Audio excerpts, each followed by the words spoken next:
Most women over 65 who live alone believe one simple thing. If they've made it this far, they'll be fine. They tell themselves they're careful, experienced, and independent. But here's the uncomfortable question no one asks out loud.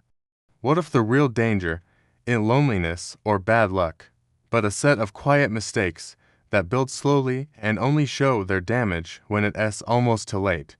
The mystery isn't why some older women struggle, it's why so many intelligent, capable women are blindsided after 70, even though the warning signs were there for decades. If you look at American health data, a strange pattern appears. Women over 70 are more likely than men to live alone, but they also report higher rates of sleep problems, medication complications, falls, and financial stress. According to the U.S. Census Bureau, nearly 40% of women over 75 live by themselves. That independence looks strong from the outside. Yet CDC data shows these same women face higher emergency room visits for preventable issues. That contradiction is your first clue that something important is missing. The roots of this problem don't start in old age. They begin much earlier, often in early adulthood. In their 20s and 30s, many women learn to be self-sufficient fast. They manage households, careers, children, and aging parents. Research from sociologist Arlie Hochschild showed decades ago that women carry more invisible labor than men. This creates resilience, but it also creates a habit of putting personal health last. Skip checkups, ignored symptoms, and pushing through fatigue feel normal. At that stage, the body compensates. As years pass, these patterns harden. In the 40s, subtle changes begin. Estrogen starts to decline. Sleep becomes lighter. Bone density slowly decreases. NIH studies show women can lose up to 1% of bone mass per year during perimenopause, often without symptoms. At the same time, stress hormones rise. Women who live alone or act as primary caregivers often experience chronic low-level stress. This is where the cause and effect chain quietly forms. One early mistake is normalizing exhaustion. Surveys from the American Psychological Association show women in midlife report higher daily stress than men, but are less likely to seek treatment. Fatigue gets labeled as just life. The second mistake is relying on routines that worked before. Late dinners, skip strength training, and minimal social interaction feel harmless. Nothing breaks yet, so the brain files these behaviors under safe. Then comes the shift after 70 that most people ignore. This is where living alone changes the equation. After 70, reaction time slows, balance weakens, and the margin for error shrinks. The National Institute on Aging has shown that falls become the leading cause of injury-related death for women over 75. But here's the twist. Most falls don't happen during risky activities. They happen during normal routines, often at night, often alone. Another mistake becomes visible here. Managing medications without oversight. Older women are more likely to be prescribed multiple medications. A JAMA study found that women over 70 take an average of 5 prescriptions daily. Interactions increase dizziness, confusion, and heart rhythm issues.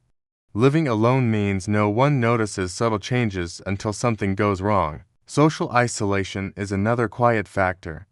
It doesn't always feel like loneliness. Many women describe it as peace. But long-term studies from Harvard show that limited social contact increases mortality risk as much as smoking. Isolation changes brain chemistry, sleep quality, and immune response. The danger in being alone, it's staying disconnected too long. The breaking point often arrives suddenly, a fall in the bathroom, a missed spill that triggers financial stress. A night of chest discomfort that feels like anxiety until it's not. Emergency room data shows women over 70 are more likely than men to delay seeking help, especially if they live alone. They don't want to bother anyone. That delay can be fatal. The fallout spreads fast. Health declines first. A fall leads to fear of movement. Fear leads to muscle loss. Muscle loss increases fall risk. Money follows. Medical bills, home modifications, or assisted living costs strain fixed incomes. Lifestyle shrinks. Women stop driving at night, they avoid travel. Independence quietly erodes. What makes this more painful is that many older women try fixes based on outdated advice. They rest more instead of strengthening muscles. They rely on pills instead of movement. They assume independence means handling everything alone. These fixes feel logical, but often worsen the problem. Now let's reveal the 9 mistakes hiding inside this pattern. The first is ignoring strength training. After 70, muscle loss accelerates. Women lose strength faster than men, yet many avoid resistance exercises. This directly increases fall and fracture risk. The second is poor sleep routines. Fragmented sleep raises blood pressure and weakens balance. Living alone means no one notices nighttime struggles. The third is unmanaged medication stacking. Without regular reviews, side effects compound. The fourth is skipping preventive care. Women living alone are more likely to delay screenings, according to Medicare data. The fifth is financial autopilot. Bills set years ago may no longer match current needs, leading to unnecessary strain. The sixth is home environments that haven't evolved. Rugs, poor lighting, and lack of grab bars account for a large percentage of senior injuries. The seventh is shrinking social circles. Fewer conversations mean fewer reality checks. The eighth is underestimating stress. Chronic worrying affects heart health more in women than men. The ninth is believing it's too late to change. This belief alone predicts worse outcomes. So, what can be done today? First action: build strength on purpose. 2 to 3 days a week of simple resistance exercises dramatically reduce fall risk, even after 80. Second action: create a safety net. This means regular check-ins, medication reviews, and at least one person who knows your routines. Third action: audit your environment and finances yearly. Small changes prevent big emergencies. Here's the clear warning: do not ignore repeated dizziness, confusion, or falls, even if they seem minor. These are often early signals of deeper problems and need professional attention. And here's the open thought to sit with.